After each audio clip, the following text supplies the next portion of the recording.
জীবন আমাদের জন্য অনেক কিছু নিয়ে আসে, আর তার মাঝে কিছু মুহূর্ত এমন থাকে যা হৃদয়ে গভীর ছাপ ফেলে। সেদিনটা ঠিক তেমনই ছিল। আমরা সবাই মিলে রান্না করেছি, গল্প করেছি আর জমিয়ে একসঙ্গে খেয়েছি। ছোটখাটো আয়োজন, কিন্তু এই হাসি মুখগুলোই জীবনের সবচেয়ে বড় আনন্দ। আসুন দেখে নিই সেদিন আমাদের দিনটা কেমন কাটলো। সেদিন আমাদের একটা হাঁসের মাংস পার্টি হয়েছিল। প্রিয়ন্তী বৌদি আমাদের জন্য হাঁসের মাংস রান্না করবে। তবে রান্না শুধু খাবার নয়, এটা একটা আনন্দময় প্রক্রিয়া। আর সেই আনন্দ ভাগাভাগি করতেই আমরা সবাই একত্র হয়েছিলাম।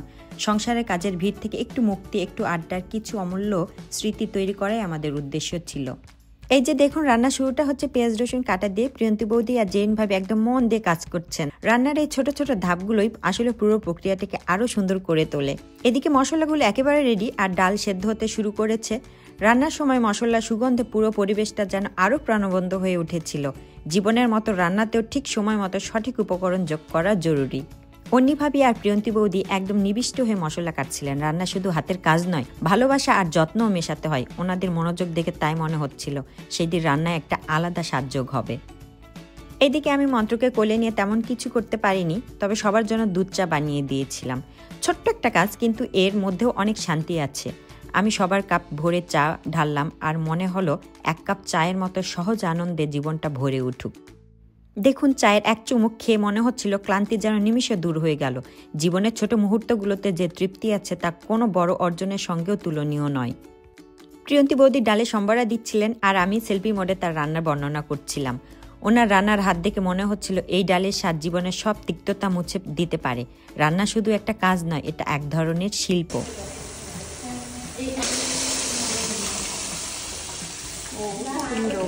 একদম হচ্ছে মুড়িঘণ্ট হয়ে যাচ্ছে।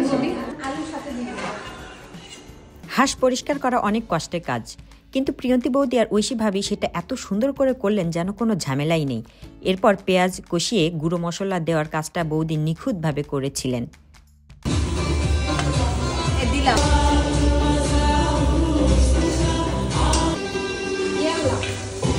জল ছিল জেরে।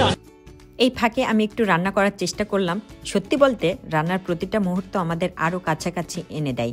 এটা শুধু খাওয়া নয়, আমাদের সম্পর্কগুলোকে আরও মজবুত করার একটা উপায়।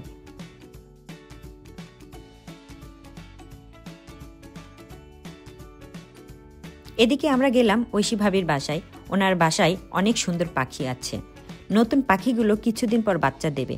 ছোট ছোট প্রাণীগুলো আমাদের শিখিয়ে দেয় কিভাবে ছোট্ট একটা জীবনের মধ্যেও এত ভালোবাসা আর যত্ন থাকতে পারে। ভাবির বাসায় অনেকগুলো পাখি আছে। প্রতিদিন সেখানে যাই, পাখির সাথে গল্প করি। মন্ত্রকে পাখিগুলোর সাথে পরিচয় করিয়ে দিই, তাদের খেলা দেখাই। আমরা অনেকটা সময় ধরে পাখিগুলোর সাথে আড্ডা দিয়ে তারপর গেলাম ঐশী ভাবির গার্ডেন দেখতে। ঐশী ভাবি যেমন পাখি ভালোবাসেন, তেমনি গাছ লাগাতেও ভালোবাসেন। প্রিয়ন্তী বৌদি অনেক মনোযোগ দিয়ে, অনেক ভালোবাসা দিয়ে হাঁসের মাংস আমাদের জন্য রান্না করছেন। এইদিকে অন্নি ভাবি আলু ভর্তা বানানো ছিল একটা বিশেষ আকর্ষণ। সবাই গোল হয়ে বসে দেখছিলাম, আর মন্ত্র আমার কোলে বসে কৌতূহলী দৃষ্টিতে তাকিয়েছিল। ওনার হাতের ভর্তায় যেন আমাদের ছোটবেলায় মায়ের হাতের স্বাদ ফিরে পেয়েছিলাম। অবশেষে হাঁসের মাংস রেডি। এর সুগন্ধ, এর রং সব মিলে স্পষ্ট ছিল যে প্রিয়ন্তী বৌদির রান্না একেবারে পারফেক্ট হয়েছে। দিনের শেষে আমরা সবাই মিলে গোল হয়ে খেতে বসেছিলাম। হাসি, আনন্দ, গল্প আর একসঙ্গে খাওয়া, এসবের মধ্যেই তো জীবনের আসল সৌন্দর্য। নিজেদের খাওয়ার পর সবার স্বামীর জন্য খাবার পাঠিয়ে দিয়েছিলাম। সংসার জীবনের প্রতিদিন একরকম হয় না, কিন্তু এই মুহূর্তগুলোই আমাদের মনে করিয়ে দেয় জীবন যতই ব্যস্ত হোক, সম্পর্কগুলো ধরে রাখার জন্য সময় বের করতেই হবে।